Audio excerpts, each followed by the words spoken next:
Praise the Lord. परमेश्वर के नाम की महिमा हो। आज के दिन हम परमेश्वर ने हमें धर्मी ठहराया गया है उसके बारे में बात करेंगे। आइए हम प्रार्थना करेंगे। हालेलुया। परमेश्वर, हम आपको धन्यवाद देते हैं प्रभु जी आज के इस समय के लिए। प्रभु आप हमें आशीर्वादित करना प्रभु जी, आज के वचन को भी आप आशीर्वादित करना, सुनने वाले लोगों को प्रभु जी उस वचन के अनुसार चलने के लिए प्रभु जी आप मदद करना। ये प्रार्थना प्रभु यीशु मसीह के नाम से मांगते हैं, आमीन। तो आयब की पुस्तक में 25वें अध्याय 4 वचन में हम देख सकते हैं परमेश्वर का वचन ऐसा कहता है कि फिर मनुष्य परमेश्वर के सामने धर्मी कैसे हो सकता है। लेकिन बाइबल में उसका उत्तर दिया गया है। जब हम रोमी की पुस्तक 3रा अध्याय और उसका 26वां वचन में हम देखते हैं और 4था अध्याय 5वें वचन में हम देख सकते हैं, इस परमेश्वर ने हमें उद्धार के द्वारा परमेश्वर ने हमें क्या किया है, धर्मी ठहराया है। परमेश्वर हमें धर्मी ठहराना, इसका मतलब क्या है। जब भी हम प्रेरितों का काम 13वें अध्याय में उसका 38 और 39 वचन में जब भी हम देखते हैं, परमेश्वर का वचन ये कहता है कि प्रभु यीशु मसीह के द्वारा हमारे पापों की हमें क्षमा हुई है। इतना ही नहीं, परमेश्वर ने हमें क्या किया है, धर्मी घोषित किया है। परमेश्वर ने हमें पूरी तरीके से धर्मित घोषित कर दिया है। अभी कोई भी उस घोषित किए हुए चीज़ों को बदल नहीं सकता है। और धर्मी ठहराया गया, इसका मतलब ये है कि परमेश्वर ने हमें पूरी तरीके से हमें पापों से क्या कर दिया है, माफ़ कर दिया है। अगर हम न्याय के सामने खड़े भी रहेंगे तभी भी कोई भी हमें उस दोषी ठहराने जाने से क्या नहीं कर सकता, अलग नहीं कर सकता है। रोमियो 8 का पहला वचन में हम दे सकते हैं कि परमेश्वर का वचन कहता है, कौन तुम्हारे विरुद्ध में दोष लगा सकता है। कोई भी हमारे विरुद्ध में क्या नहीं कर सकता है, दोष नहीं लगा सकता है।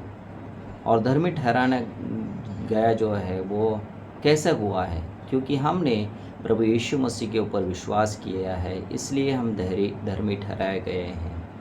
और अगर हम देखेंगे तो ये कानूनी तौर से परमेश्वर हमें कहता है कि मुझ पर तुमने विश्वास किया है, इसलिए तुम्हारे पाप से मैंने तुम्हें पूरी तरीके से तुम्हें धर्मी ठहराया है। और वो केवल परमेश्वर के लहू के द्वारा हुआ है। और परमेश्वर के मरने के द्वारा हमारे पापों की क्षमा पूरी तरीके से हमें मिल गई है। कोई भी हमारे पापों को हमें उठाकर दिखा नहीं सकता है। शैतान बोल सकता है कि तुम पापी हो, लेकिन परमेश्वर के वचन के अनुसार हम देखते हैं कि परमेश्वर बोलता है कि मैंने तुम्हें धर्मी ठहराया गया है। इतना ही नहीं, परमेश्वर ने हमें पवित्र आत्मा भी दिया है और हमें एक नई सृष्टि भी बनाया है। परमेश्वर हमारे पुराने स्वभाव में हमें रहने के लिए नहीं कह रहा है, लेकिन परमेश्वर हमारे नए स्वभाव से हमारे जीवन में काम करता है। रोमियो का 3रा अध्याय और 24वां वचन में हम देख सकते हैं कि परमेश्वर के वचन में हम देखते हैं कि वो कहता है कि फिर हमें परमेश्वर के सामने लाया जाता है जब हम धर्मी घोषित किए गए हैं, क्योंकि हम परमेश्वर के साथ हैं। परमेश्वर ने हमें साफ किया है, परमेश्वर ने हमें पवित्र किया है, परमेश्वर ने हमें धर्मी ठहराया है। और ये केवल परमेश्वर प्रभु यीशु मसीह के द्वारा ही हुआ है। तो परमेश्वर के द्वारा हमें मुक्ति मिली है, हम स्वतंत्र हो गए हैं ताकि हम परमेश्वर के राज्य में परमेश्वर के लिए काम कर सके। रोमी का 3:20 में भी हम देख सकते हैं, गलातिया 2:16 में हम देख सकते हैं कि परमेश्वर का वचन स्पष्ट तरीके से हमें कहता है कि हमें परमेश्वर ने धर्मी घोषित किया है।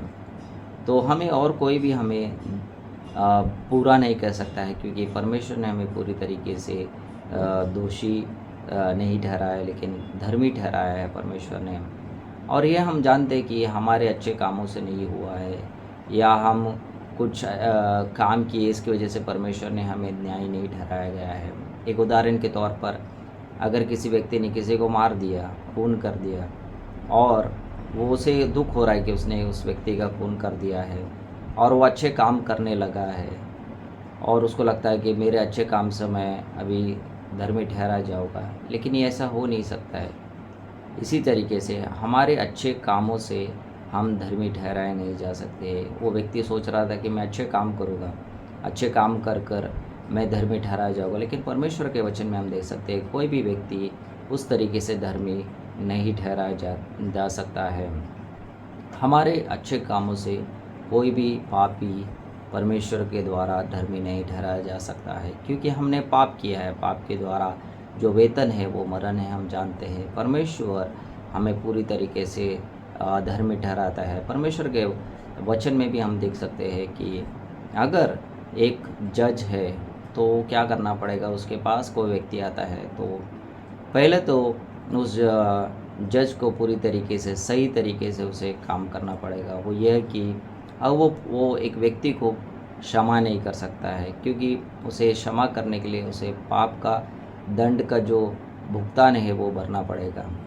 और इसी तरीके से वो उसे पूरी तरीके से ऐसे ही छोड़ भी नहीं सकता है, क्योंकि अगर वो छोड़ देगा उसे तो वो सही तरीके का जज नहीं ठहराया जाएगा।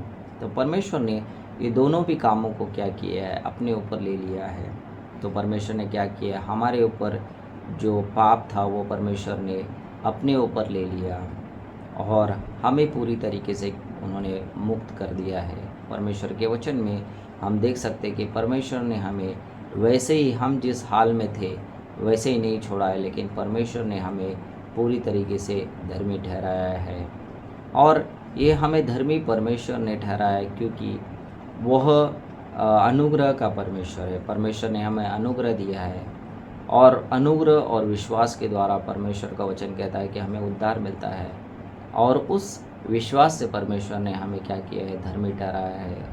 रोमे के 5:8 में 5:1 और 4 चौथा अध्याय 5वें वचन में हम देख सकते हैं कि परमेश्वर ने हमें धर्मी ठहराया है और पुनरुत्थान के द्वारा परमेश्वर ने हमें धर्मी ठहराया गया है।